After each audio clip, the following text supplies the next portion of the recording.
em Mateus 25.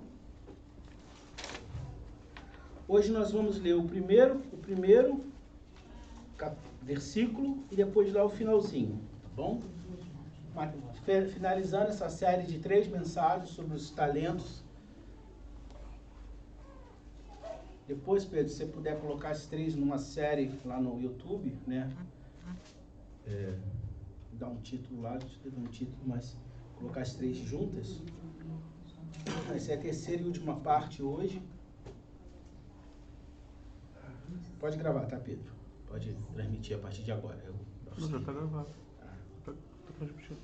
Mateus 25, o versículo 1 diz assim: Então o reino dos céus será semelhante a 10 virgens que, pegando a sua lâmpada, saíram ao encontro do noivo. Repita comigo. Então o reino dos céus será como? Para aí. Versículo 14. Pois será como um homem que, ausentando-se do país, chamou os seus servos e entregou-lhes seus bens. Lá no finalzinho agora, versículo 27. Devias então ter confiado o meu dinheiro aos banqueiros, e quando viesse receberia com juros que é meu. Tirai-lhe o talento e dai-o ao que tem 10. Pois a qualquer que tiver será dado, e terá em abundância, e ao que não tiver, até o que tem lhe será tirado. Lançai para fora o servo inútil, nas trevas, ali haverá choro e ranger de dentes. Bom, nas 2 últimas mensagens nós estamos explicando que Jesus falou sobre a parábola dos talentos. Jesus chama 3 servos, entrega-lhe os bens. Jesus conta a parábola que o homem entregou a 3 servos seus bens. A um 5 talentos, a outro 3 e a outro 1. O que tinha 5 dobrou, o que tinha 3 dobrou para 6, o que tinha 1 escondeu e não fez nada. Voltando o seu senhor, elogiou o que dobrou, que tinha 5, elogiou o que dobrou, que tinha 3, mas condenou o que tinha 1 e não fez nada com ele. E nós explicamos nas últimas 2 mensagens alguns pontos fundamentais para a gente relembrar. Primeiro, talento, repita comigo, talento. Um bem muito grande, vamos dizer assim. Um bem muito grande. 2, Deus nos dá total liberdade de usá-lo, porque confia em nós. Esse princípio mostra que a gente falou que o talento, ele, se fosse convertido para o valor de hoje, estaria na casa de milhões de reais. Então imagina alguém te entregar aí de 1 a 5 bilhões de reais e falar, administra para mim. É mais ou menos isso que ele fez. Um patrimônio de 1 a 5, 6 milhões de reais, de acordo com a quantidade de talentos. E falou, não tem regra, você faz da maneira que você achar melhor.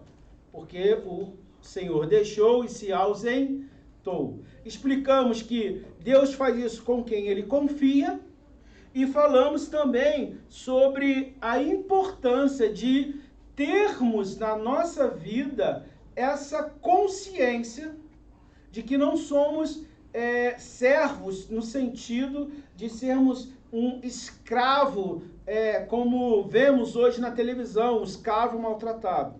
Mas o servo que ele está se referindo aqui é aquele servo que é de altíssima confiança, aonde o Senhor confia até mais no servo do que no próprio filho. Você tem ideia da tamanha importância. Só que, nas outras 2 mensagens, nós trazemos isso para a nossa realidade, para o nosso dia a dia, para o chão aonde a gente pisa, para que você entenda o que Jesus está dizendo. Mas Jesus não está falando aqui de coisas humanas. Ele não está falando de como lidar com dinheiro, apesar disso ser um princípio que pode ser aplicado com dinheiro. Ele não está falando de bens humanos, ele está falando de coisas espirituais, porque o versículo 1, que é o versículo que abre essa passagem, ele trata de 2 parábolas, a parábola das 10 virgens e depois a parábola dos talentos. E então, só que quando ele abre, ele diz isso. Então, o reino dos céus. Jesus está falando de coisas lá do céu. Para que você entenda as coisas do céu, Jesus está explicando com coisas aqui da terra. E aí, irmãos, nós temos que entender de que Jesus está falando. De qual bem imensurável. Do que Jesus veio trazer para a humanidade que não pode ser comprado. É muito dinheiro, não tem como. É você ter isso pelos seus próprios recursos naturais. É sobre isso que Jesus está dizendo. E é sobre isso que nós vamos falar hoje. Sobre o caminho para o reino dos céus. Porque Jesus ele veio com uma missão, que foi salvar aquele que se havia perdido. Destruir as obras de Satanás. Procurar os verdadeiros adoradores. Jesus foi enviado às ovelhas perdidas do Pai. Para quê? Para religá-los a Deus. Para trazê-los de volta a Deus. Para ligar o homem a Deus de novo de maneira plena e constante. Então Jesus ele está tratando aqui não de bens, não de dinheiro, mas da salvação. Então quando ele fala o reino dos céus, ele está falando, olha, para você conquistar o céu, você aqui na terra tem que agir desta forma. Então Jesus está falando de quê? De como chegar aos céus. É isso que a gente vai ver hoje. Qual é o caminho da eternidade? Pode ser o tema dessa mensagem, dessa terceira e última. A eternidade, querido, a salvação, ela começa com algo que nós, na teologia, chamamos de graça preveniente. O que é isso?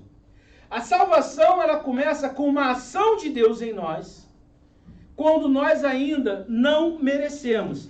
Se você quiser abrir a sua Bíblia, Romanos 5 fala o seguinte, versículos 1 e 2. Sendo, pois, justificado pela fé, temos paz com Deus por meio de nosso Senhor Jesus Cristo.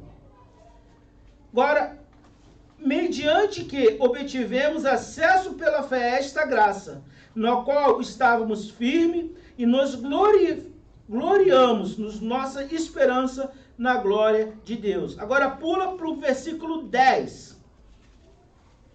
Pois, se nós quando éramos inimigos fomos reconciliados com Deus pela morte do seu Filho, muito mais estando já reconciliados, seremos salvos pela sua vida.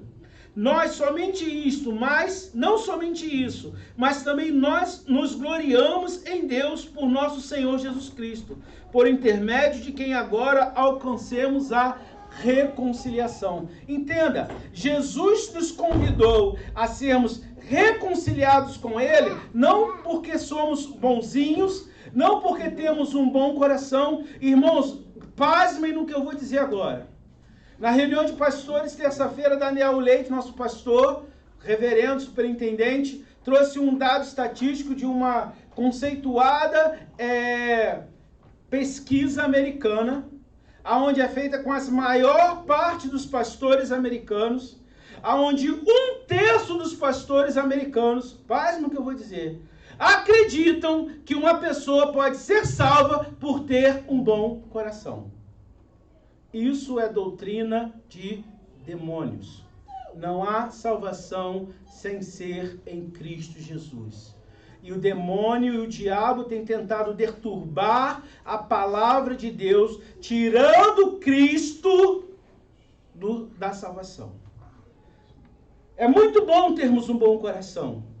É muito bom termos caráter. E vou te dizer, para ter caráter e para ter um bom coração, você não precisa de Jesus. A educação faz isso naturalmente. Uma boa educação faz com que uma pessoa tenha um bom caráter e tenha um bom coração e seja uma pessoa, um ser humano maravilhoso.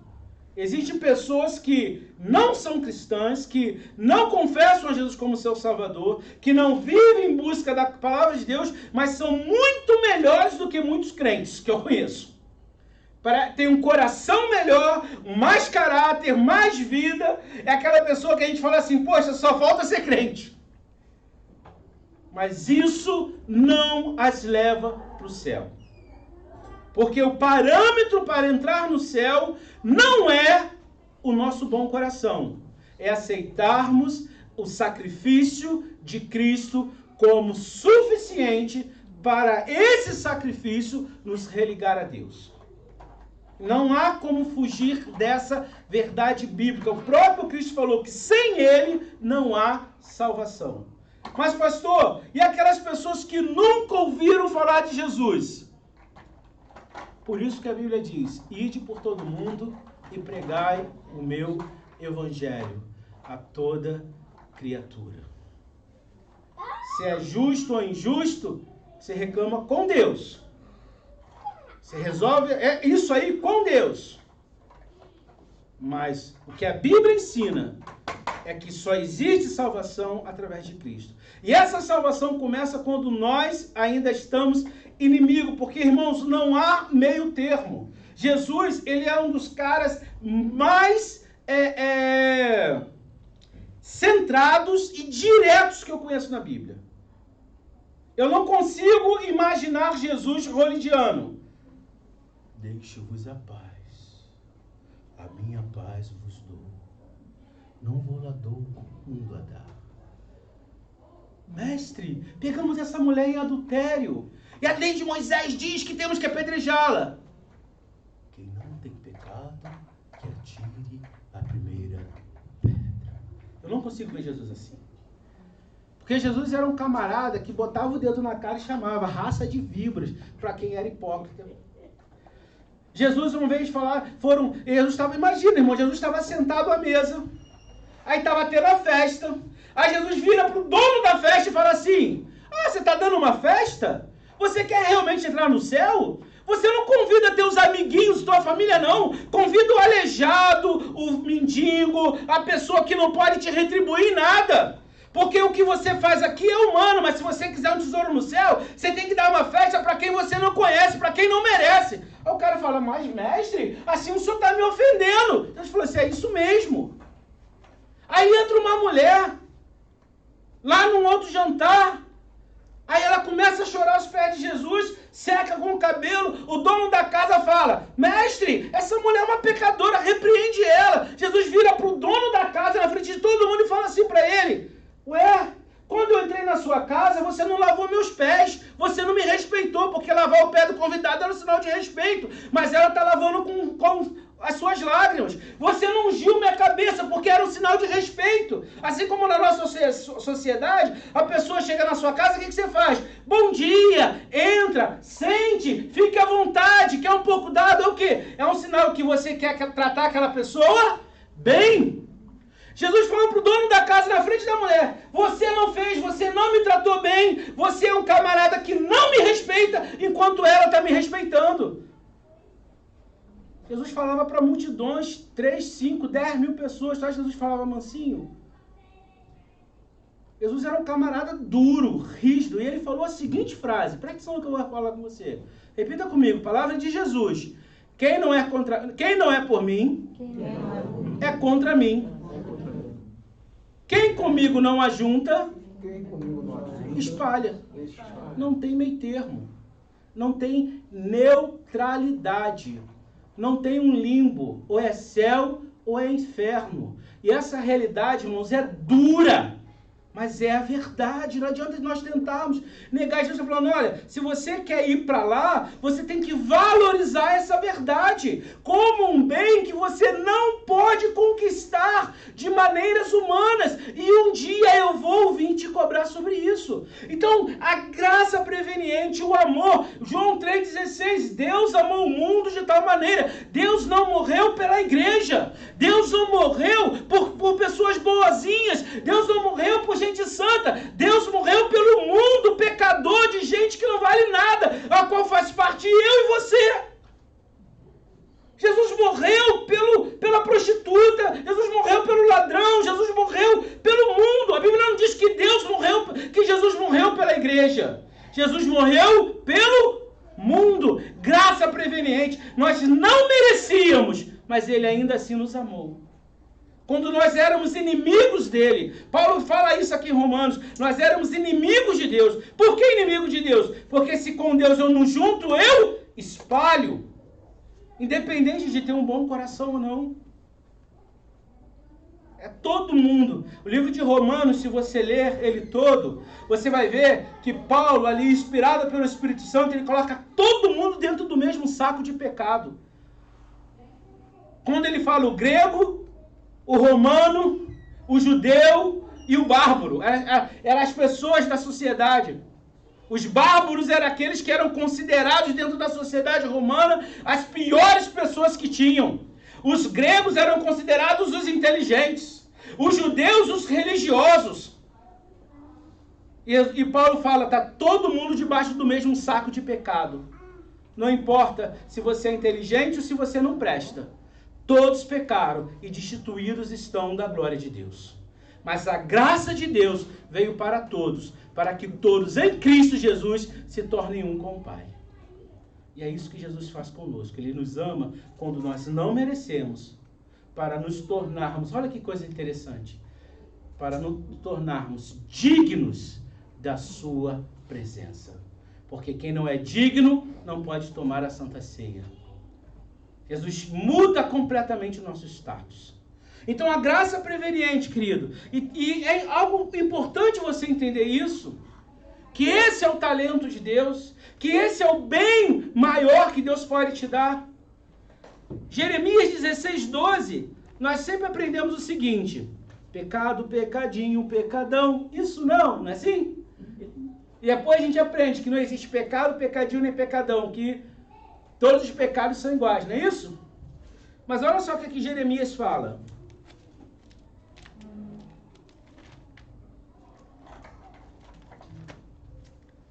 Jeremias 16.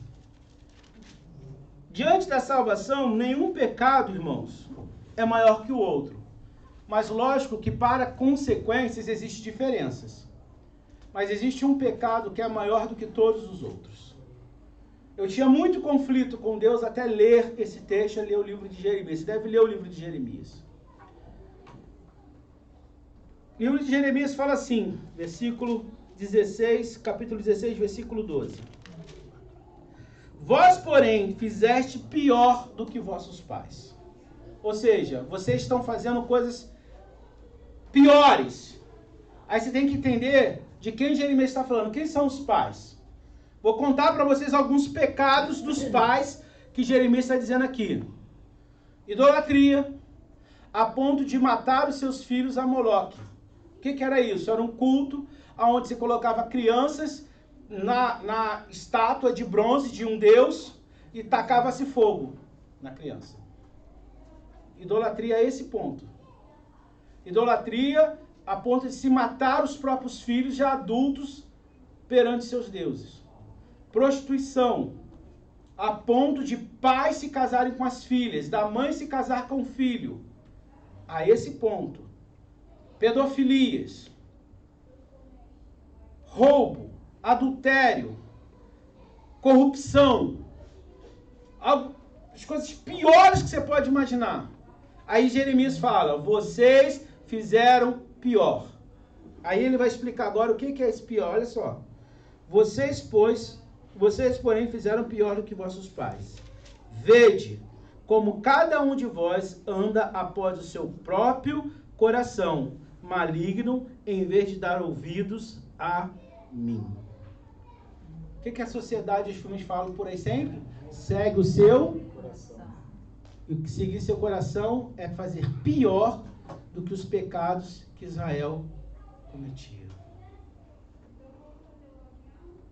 Em outras traduções está, endureceram o seu coração. Aí você começa a entender, irmãos, por que uma pessoa que tem um bom caráter, que tem uma boa índole, uma pessoa que é legal, é bacana, pessoa boa de conviver, mas é resistente à palavra de Deus, resistente ao evangelho, não vai para o céu. e aquele que não vale nada, que está mergulhado no pecado, que é um ser humano terrível, e não vamos dizer que, não, porque é um ser humano terrível, ladrão, assassino e tal, faz tudo de errado, se converte e muda de vida e vai para o céu. Porque aquele que é um ser humano terrível, a Bíblia diz que onde houve muito pecado, a graça de Deus foi maior do que o pecado. Mas aquele que tem um bom coração, às vezes está endurecendo, quer seguir a sua própria vontade, o seu próprio eu, e não aquilo que o Espírito Santo diz. E o Espírito Santo diz, irmãos, através da palavra de Deus. Infelizmente, hoje nós temos algumas pessoas que se colocam como boca de Deus sobre a vida dos outros. Já ouvi isso no rádio, né? Eu sou a boca de Deus sobre a tua vida. A boca de Deus sobre a minha vida é essa aqui. Amém. Você pode dizer glória a Deus por isso? Glória a Deus. Boca de Deus sobre a tua vida é a palavra de Deus. Não é um outro ser humano. Jesus nos amou antes de merecermos. Temos que valorizar isso como um talento. Que vamos dar conta disso perante Deus. A gente chama essa graça, e essa graça ela pode ser resistível, ou seja, você pode aceitar ou não. Em cursos de evangelismo nós dizemos, quando que uma pessoa é evangelizada? Será que eu dizer para alguém, Jesus te ama, isso é evangelizar? Pode ser o início. Mas existe um conceito, claro, que uma pessoa é considerada evangelizada quando ela entende o plano de salvação. O que é o plano de salvação, pastor? Que o homem foi feito segundo a imagem de Deus, que o homem pecou, através de Adão, o pecado entrou no mundo e todos nós nascemos em pecado, e que Jesus morreu na cruz para retirar de nós esses pecados e nos religar a Deus novamente. Esse é o plano de salvação. Então só é religado a Deus, a família de Deus, aquele que através de Jesus reconhece o seu sacrifício na cruz para poder estar de volta a Deus. Então, a partir daquele momento, decide que a sua vida não será guiada pelo seu coração. Ele não vai endurecer o seu coração, mas vai ser guiada pelo Espírito de Deus, que revelou a vontade de Deus através da sua palavra. A pessoa entende isso e pode tomar a decisão. Eu quero, eu não quero isso. Eu me lembro de uma pessoa que, conversando uma vez, nós trabalhávamos juntos e ela falou, me explica sobre a sua religião. Eu expliquei para ela ali durante meia hora e no final ela pôde dizer, não, isso não é para mim, eu não quero.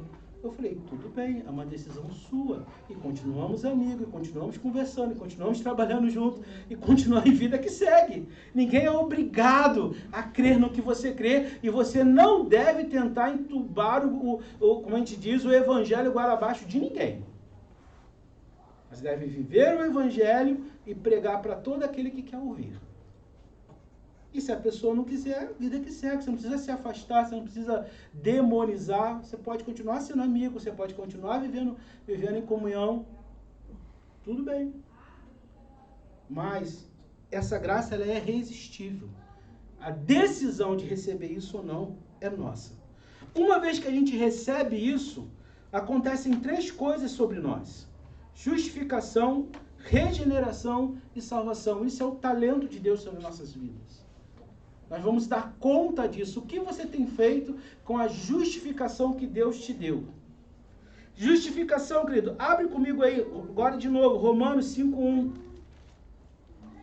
Você já leu, mas eu quero ler de novo com você. Romanos 5:1. Sendo, pois, justificados pela fé. Justificados, querido, é você entender que você estava condenado ao inferno. Todos nós nascemos condenados ao inferno a partir da maturidade de consciência. Pastor, que idade é isso? Aí eu não sei, a Bíblia não fala. Por isso, a gente deve procurar ensinar a criança no caminho desde mais tenra idade. Eu não sei. Até que ponto é essa idade? Eu não sei. A Bíblia não diz isso, eu não posso dizer o que eu não sei, o que a Bíblia não diz. Porque herdamos e nascemos com o pecado herdado de Adão. Mas enquanto não temos consciência do pecado, enquanto não temos consciência de nossas ações, que são as crianças, os infantes, nós temos direito ao céu de maneira natural. Mas a partir de termos consciência de nossas ações, deixamos de ter esse direito. E o que acontece, queridos? Quando nós aceitamos Jesus, Jesus tira essa condenação do pecado de sobre nós e coloca sobre nós a alegria da vida eterna. Nós somos justificados. Nós temos agora não mais a condenação do pecado. Agora o céu é o nosso direito. Enquanto o inferno era o seu destino, agora o céu é o seu direito. Jesus tirou de você o peso do pecado, Jesus tirou de você o peso das suas ações. E olha que maravilha. Até o peso das consequências. Não é que ele vai tirar todas as consequências, mas ele vai virar o jogo. Ele vai transformar a sua vida. Porque agora o seu escrito de dívida com Deus foi apagado, com o pecado. O diabo para de ter direito sobre a sua vida. Você não é mais do maligno. Fala que o mundo jaz do maligno. Você não é mais do maligno. O diabo parou de ter autoridade sobre a sua vida. Você agora pertence a Deus. Você pode dizer glória a Deus por isso? Glória a Deus. Então você não precisa ter medo se o diabo está com raiva, está com fúria, está nervoso. Deixa ele, irmão. Deixa o diabo para lá. O diabo não tem mais nada a ver com a tua vida. Pastor, eu sonhei que tinha um lobo, um negócio, estava com uma fúria contra mim. Glória a Deus. Eu quero mais é que o diabo fique nervoso dentro das calças. Fique nervoso, chateado, aborrecido, porque ele não tem mais autoridade. Aquele que é do Senhor, o maligno não toca. Porque eu sou justificado. Quando Deus olha para a terra, ele não vê o pecado em mim. Ele vê a santidade que ele mesmo implantou em mim, em você, em cada um de nós. Então, você vai dar conta disso. Sabe por quê, irmão? Repita comigo. É o Senhor que me limpa. Mas sou eu que tenho que ficar limpo. Deus te limpa, mas é você que tem que se manter limpo. Pastor, como que isso funciona? Você vai começar agora a agir para não se sujar de novo. E se eu me sujar, pastor? O Senhor vai te limpar novamente. Mas você tem que agora buscar melhorar perante Deus. A segunda coisa que acontece é a regeneração. Ou seja, Jesus ele regenera teu espírito, a tua alma perante Deus. Mais ou menos assim, quando você machuca, aí faz um corte, aí você coloca o curativo, aí daqui a pouco aquilo não vai cicatrizando. Então, a sua pele vai se fechando, vai criando aquela casquinha que um monte de gente gosta de arrancar e não pode, né? Aí arranca com o dedo sujo, inflama, né? Não pode arrancar, mas a gente arranca assim mesmo, né? Aí daqui a pouco aquela casquinha cai e fica às vezes só uma cicatriz, ou às vezes nem a cicatriz fica. Aquilo foi regenerado. Assim é. Quando você aceita Jesus, abre comigo aí, 1 Pedro 1, 3 e 4. Ah, pastor, 1 Pedro, começa de Apocalipse, vem para trás, você vai achar. Fica ali, Apocalipse, João, Judas, Pedro. 1 Pedro 1, 3 e 4. Bendito seja o Deus e Pai do nosso Senhor Jesus Cristo, que segundo a sua grande misericórdia, nos gerou de novo para uma vida de esperança pela ressurreição de Jesus Cristo dentre os mortos, ou nos regenerou. Ou seja, ele te deu um novo nascimento. Aquela história, pau que nasce torto, morre torto. Por isso que Jesus ele faz você nascer de novo. Ele te regenera. Ele muda a sua história, ele muda a sua mente, ele muda a sua maneira de ver. Isso é o talento. Isso é o que faz você ter direito ao reino dos céus. E uma outra coisa que ele faz é te adotar. João 1,12. Mas todos quantos receberam, deu-lhes o poder de serem feitos filhos de Deus. Você era uma criatura de Deus e a partir de agora se torna filho de Deus. Irmãos, quando você chegar lá no céu, Jesus vai te perguntar, vem cá, o que você fez com a graça preveniente? Você resistiu ou não? O que você fez com a sua justificação? Você se manteve limpo ou você foi se sujando? O que você fez com a sua regeneração? Com a sua vida nova? Com a nova história que eu te dei? O que você fez com a adoção? Com o poder de ser chamado meu filho? Você revelou isso para os outros? Você viveu como meu filho? Eu sou filho do seu Daniel e da dona Benedita. E as pessoas esperam que eu haja como filho do seu Daniel e da dona Benedita. É ou não é? As pessoas esperam que eu trate meus pais com muito mais amor, dedicação e vocação do que qualquer outra pessoa. É ou não é? E você sabe quando um filho trata bem o pai e a mãe, não sabe? Não dá para perceber logo de cara? É ou não é? É ou não é? Não dá para perceber em poucos convívios? Você, como você tem tratado o seu pai celestial? Você tem dado ouvidos a ele, conversado com ele, estado perto dele, separado momento para ele? É isso que Jesus vai fazer lá em cima. Vamos conversar sobre os seus talentos. Eu te dei o poder de ser meu filho. Como que você me tratou como pai? O que você fez com o poder que eu te dei de ser meu filho? Ou você seguiu o seu coração? Beleza, recebi a graça preveniente, tive a salvação, e a salvação não vem pelas obras. Efésios 2, abre comigo aí. Pastor, Efésios, e agora, pastor? Mateus, Marcos, Lucas, João, Atos, Romanos, Gálatas, Efésios.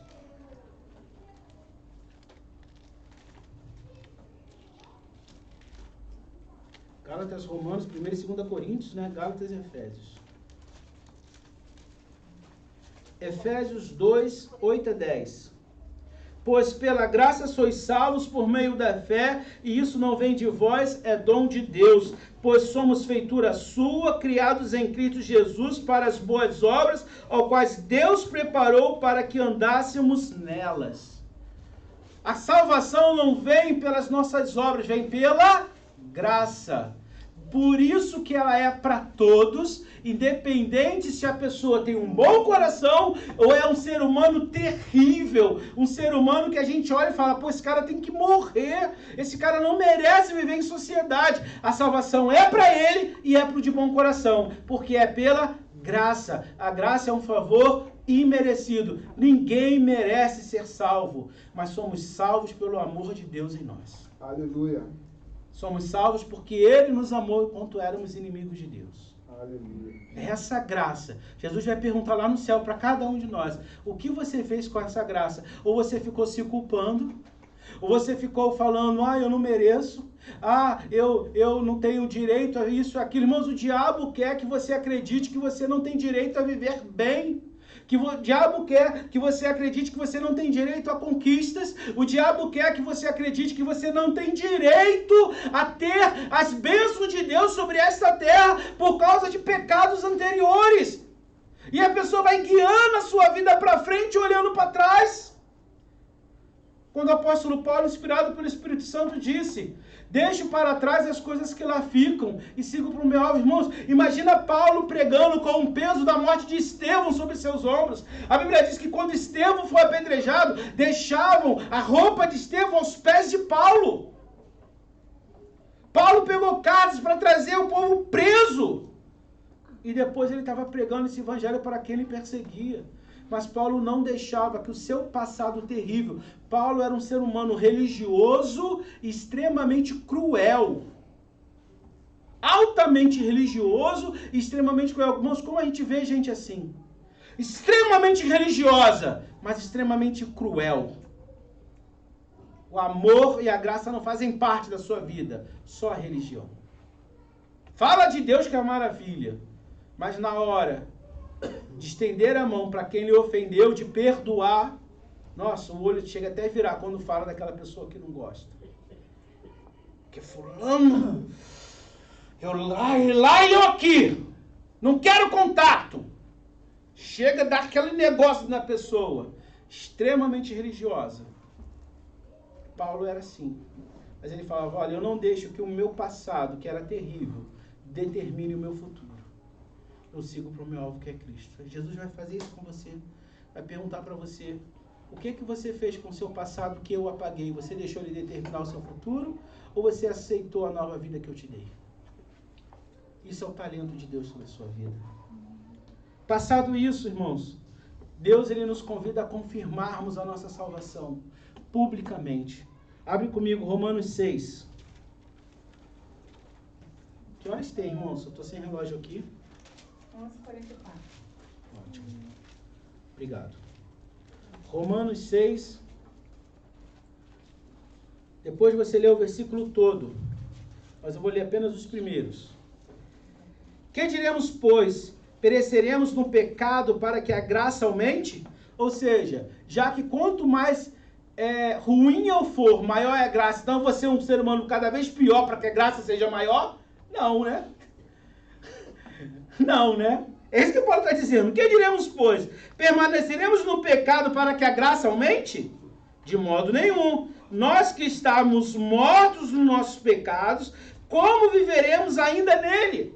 Se você aceitou Jesus como seu Salvador, se você conheceu a graça, se você foi regenerado, se você foi adotado, se você foi justificado, como você pode continuar pensando em viver no pecado? Em viver sem obedecer a Deus? É isso que Paulo está dizendo. Você tem que mudar a mente. Você tem que domínio próprio. A gente gosta muito de dominar o próximo, né? Mandar é fácil, mandar os outros fazer. Se a pessoa está com dificuldade, eu tenho raiva dessa frase às vezes, irmãos. Você está lá, a pessoa está moribunda, com dificuldade, com tudo, chegou. Não, você tem que ter fé.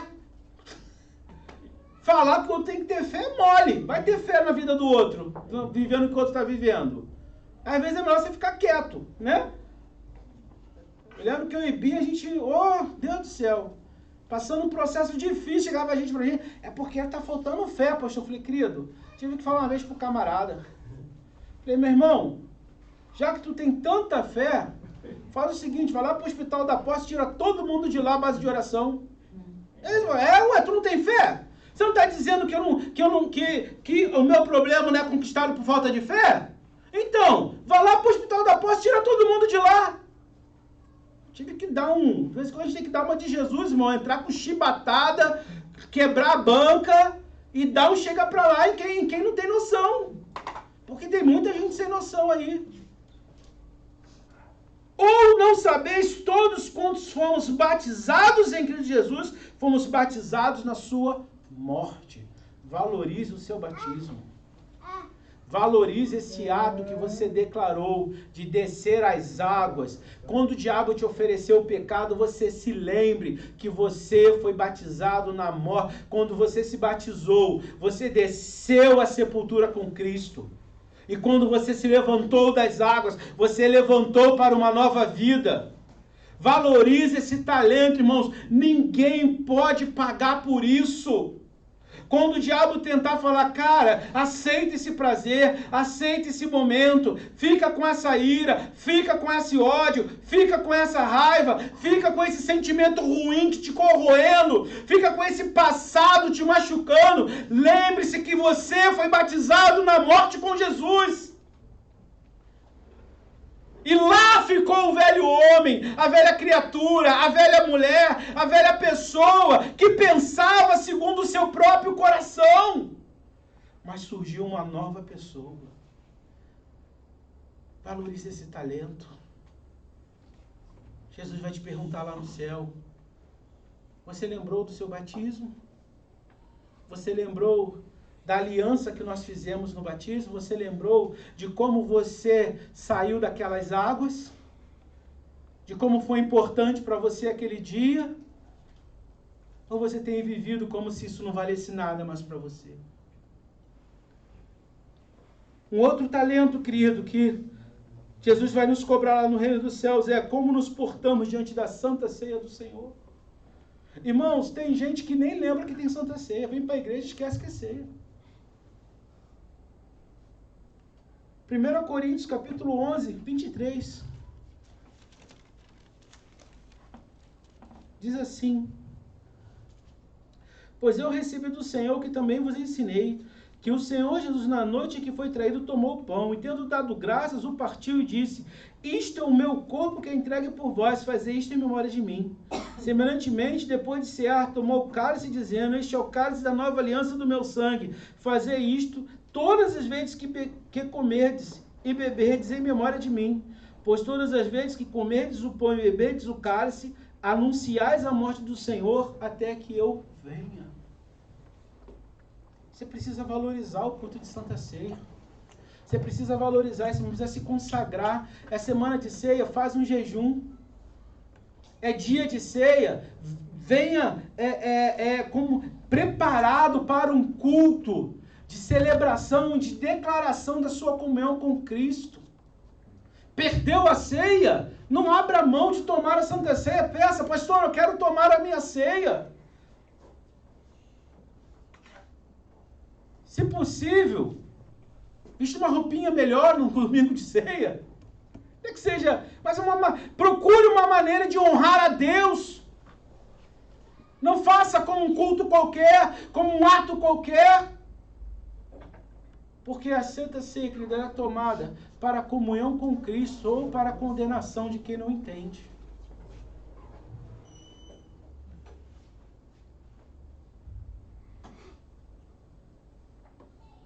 O outro talento, querido, o batismo com o Espírito Santo, a purificação do coração. Abre comigo aí, Atos 15, 9.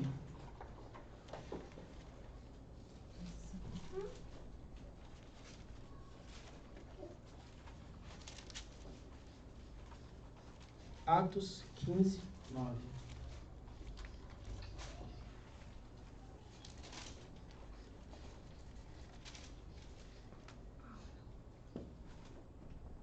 E não fez diferença alguma entre nós e eles, purificando-os pela fé o coração. O batismo com o Espírito Santo é a purificação do coração, a ação do Espírito Santo, de Gálatas 5:22, sobre nossas vidas. O que você tem feito?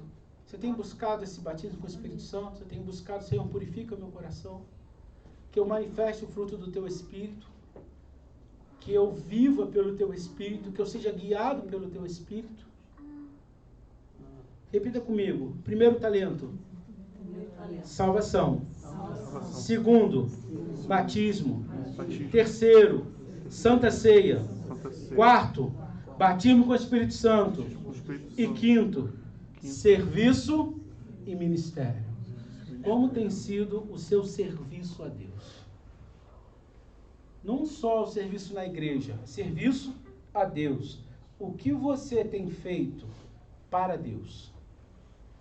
Com certeza cada um de nós queremos sabemos o que queremos que Deus faça por nós. Mas o que nós temos feito para Deus? Qual é o serviço que você tem prestado para Deus? Entenda, não estou falando de trabalho na igreja, estou falando de serviço para Deus. Às vezes você trabalha para Deus no seu trabalho, na sua casa, com um amigo, falando do amor de Deus. Qual é o serviço que você presta para Deus? A um foi dado um talento só, você só tem a salvação. A outro, 3 talentos, você se salvou, você se batizou, você toma a ceia. A outro foi dado 5 talentos. Você vai dar conta da sua vida com Deus, diante de Deus, ninguém mais. Vamos colocar de pé.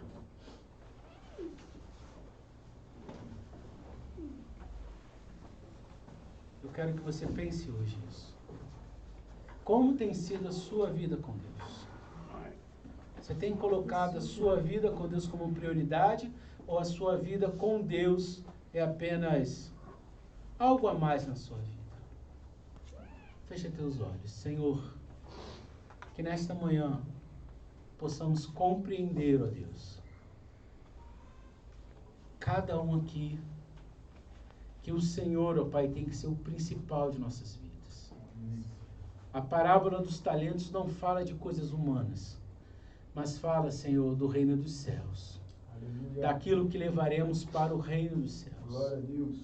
E o que podemos levar daqui, ó Pai, é apenas a nossa salvação que vai nos levar até Ti. É a nossa vida contigo. Por isso, ó Deus, que cada um aqui multiplique o seu talento. Que cada um aqui desenvolva o seu talento. Que cada um aqui, ó Pai, entenda que se o Senhor, ó Pai, não for à frente, nada podemos fazer. Que não devemos seguir o nosso coração. Que não devemos endurecer, ó Deus, nossos corações para Ti. Porque isso é pior do que a prática dos pecados, ó Deus. Endurecer é, Senhor, para a Tua voz. Mas que possamos aprender, ó Deus, a te ouvir e quando te ouvir, te obedecer. Assim a ti oramos, em nome de Jesus. Amém. Você pode dizer glória a Deus? Glória a Deus. Ainda de pé, queridos, eu quero convidar aqui a nossa irmã Ana. A Ana é companheira do Wellington.